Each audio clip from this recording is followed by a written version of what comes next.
Hi guys, welcome back to yet another video. My name is Asad and today we're gonna fly this thing, this cine drone, through this tiny gap over here. Let's see how it goes.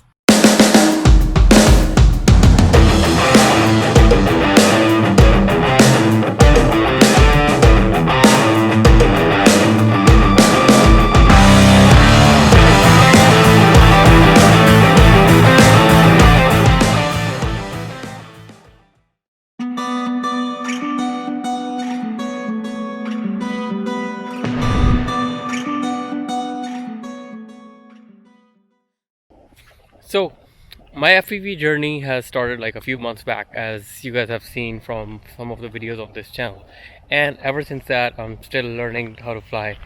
So this is not an easy hobby. I think this is one of the most hardest things to try, especially if you're looking to master flying slow and get cinematic shots. So I'm still practicing. I mean, I still crash, but again, got a hang of it and how it should be done. So again, I am documenting all of my progress, my journey, and making these videos for anybody who's willing to or trying to get into FPV droning, if that's even a word. But I'm just trying to let you guys know, I started with zero experience, zero knowledge, although I was flying DJI drones for a long time. But this is completely different from a DJI drone. Again, as I mentioned in my previous videos, these drones would not hover.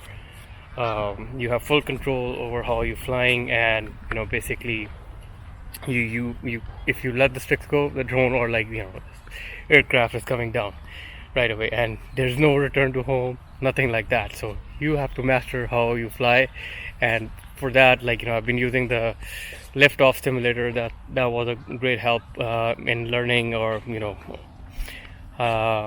getting to know this hobby a little bit better, and being comfortable with that. With that being said, the rewards or the guidance of shots that you can get with these kind of drones is next to none, right? You've seen an example. We just flew through this amazing architecture here behind me, and the possibilities are endless. I'm still learning. I'm coming to this location, and let me show you something. Next thing I'm gonna try is basically fly through something like this. As you can see, this is even much narrower gap. So again, I'm giving myself time, learning, practicing, and I'm gonna give it a try as well. With that being said, 3-inch drones are a very good starting point for somebody who's new starting. I'm gonna share my beta flight settings too, what my settings are. I added a little bit of adjustments to all of the accessories until I got comfortable, and now I'm confident the drone is gonna act in certain ways when I'm gonna use my sticks in a certain ways as well. So coming back to the point, right? So these are the kinds of shots you can expect to get from a FPV drone, and it has given me so much of possibilities to try new things, and take my flying and take my cinematic journey, or learning filmmaking to the next level. Obviously I'm still learning, and that process is gonna keep on going, but this has really taken me to a different level, or how you can get certain shots, or how you can achieve certain looks. Although I love flying the 3-inch quad that I have, I also started flying a 5-inch quad. Yes, so with a 5-inch quad, it's really fast as compared to a 3-inch drone, right? The kind of shots that you can get with that is a completely different story. I'll show you some samples, and then we'll come back.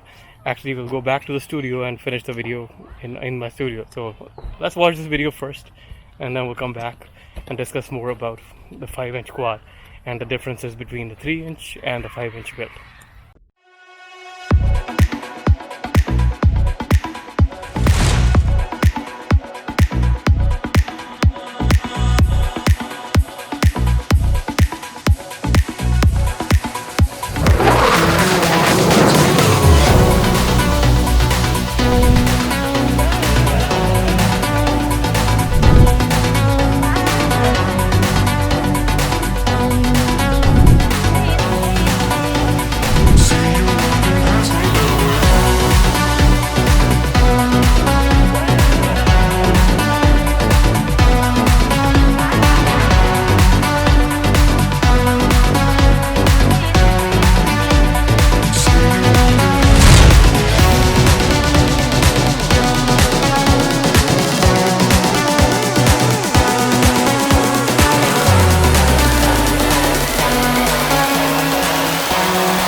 I hope you like that little cinematic sequence that I put together. Of course, I use my DJI Mavic 2 Pro for some of the beginning shots, but that 400-meter dive, like, no, you cannot do that with any drone but the FPV drone, and especially the 5-inch quad.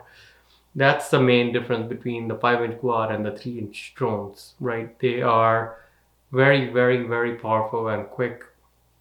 Before it even touches the ground, it will be able to pick itself up, and it's very responsive to the stick movements. And you can, I just gave you an example of what you can achieve or what kind of shots you can take with a 5-inch quad. So with that being said, again, I would not go to a 5-inch quad until I have enough practice on a 3-inch quad, and I've mastered that as well. Again, my basic purpose of getting into these is to get the cinematic kind of shots, and 3-inch quad I think is the way to go for those kind of shots. Slow, cinematic. Again, you basically going through the things, because the size of the drone is small and you can put a GoPro on top. As you've seen, the quality of the image is amazing. What can you achieve from a GoPro? So if you're trying to get into the hobby, I can give you some basic information on my setup and what I'm using.